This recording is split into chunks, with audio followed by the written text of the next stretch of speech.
Every night at midnight, the valley took the last 20 minutes back. A cup rose off the ground and found a hand again. A door closed itself, backward, into one that had been open. Somewhere, a light that had just gone out came back on, and a voice mid-sentence swallowed its own last word. Nobody in the valley remembered any of it happening.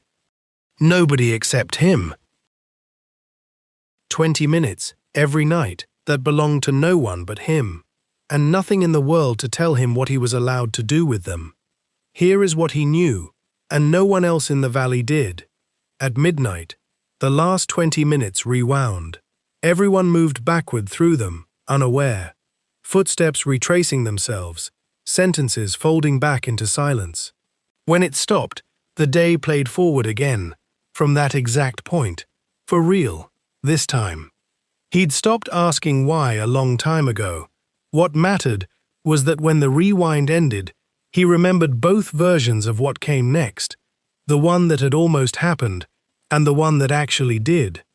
Everyone else only ever got the one. The first time he used it, it wasn't even a decision. A girl, a curb, a cart moving too fast to stop in time. He'd already seen how it ended, in the version only he remembered. The sound of it, mostly, more than the sight. The kind of sound that stays with a person longer than an image would have. He could let it happen again, and tell himself it had never been his to stop. Or he could be standing there before she stepped. So the second time through the same 20 minutes, he was already there before she was, standing in a spot he had no reason to be standing in, except that he knew. She never knew there'd been anything to be saved from. He didn't tell her. He didn't tell anyone. There wasn't anyone to tell who would have believed him, and some part of him liked that it was only his. For exactly one night, it felt like the best thing he'd ever done with 20 minutes he didn't understand and hadn't asked for. Week 3.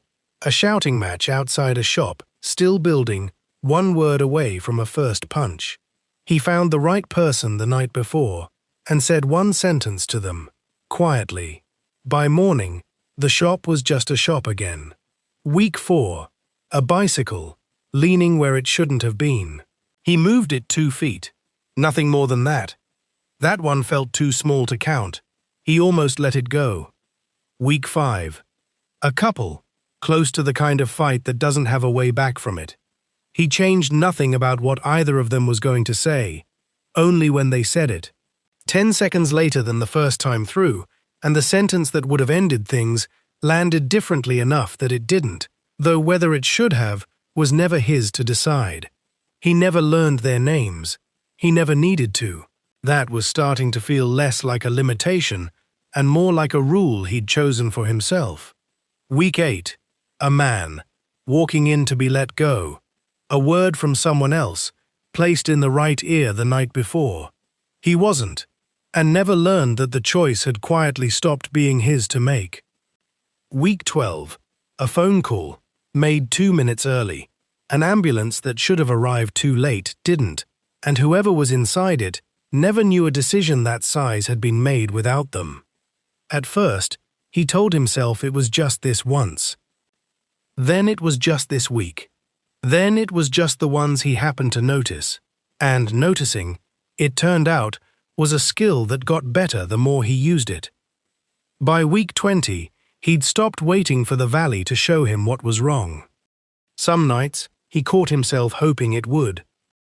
By then, he was really just looking for a reason to still be needed. Somewhere in those months, he traded his own life for everyone else's. It just had, the way a room gets dark without anyone noticing the exact minute the sun went down. Some nights, standing there in the dark, it felt like the first life he'd ever really had. A call he let ring out because midnight was close. A chair across a table that stayed empty long enough that he stopped setting a second plate. Nights he meant to spend on something that was only his, spent instead standing in the dark, waiting to see what needed fixing. He used to fall asleep by 11. He couldn't remember the last time that had been true, or the last time he'd let himself want it to be. In the beginning, A quiet night had been the best kind.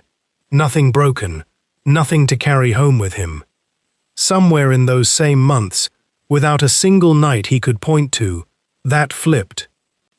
A quiet night started to feel less like relief and more like 20 minutes handed to him with nothing to show for them. He didn't ask for the ambulances, or the shouting matches, or the couples who almost didn't make it. But some nights, standing there with nothing wrong yet, he caught himself hoping the valley would give him something anyway, and going home without it felt like he'd wasted the one part of the day that still counted for anything. He never once called it what it was. He didn't feel unhappy, exactly. He felt necessary. Some nights, he beat the valley to it. He was tired that night, not dramatically, just tired, the ordinary way a person gets tired after months of not once letting a night be only a night, the kind of tired that doesn't announce itself until the exact moment it matters. Midnight came. The valley rewound, 20 minutes, same as always, same as every night for months. He watched it happen from somewhere further off than usual, half a street behind where he normally stood. He didn't move fast enough, or he didn't move at all. By the time he tried to place himself somewhere useful, the 20 minutes were already spent, folding back into the day the way they always did, without him in them this time. Somewhere in the valley, on a street he hadn't checked, a night that had never once gone wrong finally did. He heard it before he understood what it was. For months, some part of him had believed there would always be one more rewind waiting behind this one. That night, there wasn't. He stood there long after the sound had stopped meaning anything new. Not moving, not checking, just standing in the exact spot where the 20 minutes had run out without him in them, the way a person stands in a room after they already know what they'll find in it. The next midnight, he tried to undo it.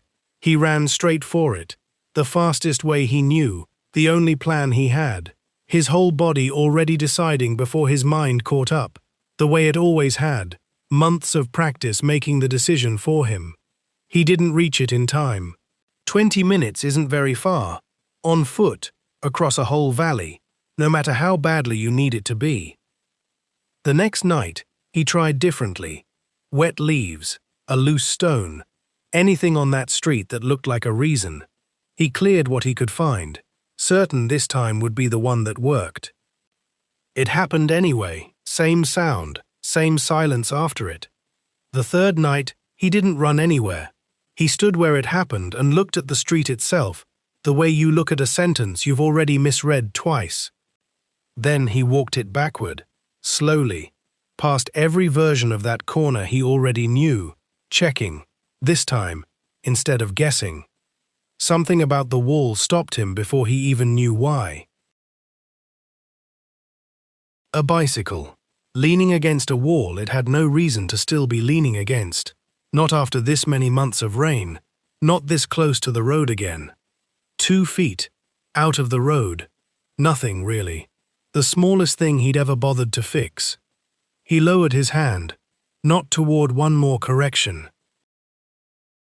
He didn't try a 4th time. He just stood there, in front of the wall, and let the 20 minutes run out without him in them.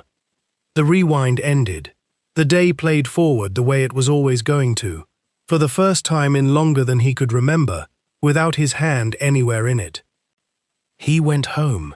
He slept through midnight for the first time in longer than he could remember. The next morning came the way mornings always had, before he'd ever learned what happened underneath them. He didn't check the street with the wall. He didn't walk the valley that night, or the one after. The valley kept doing what it did, 20 minutes at a time, whether or not he was there to see it. The next night, the valley rewound. So did he, and someone else stayed still. If you had 20 minutes to fix anything, every night, how long before you'd know when to stop?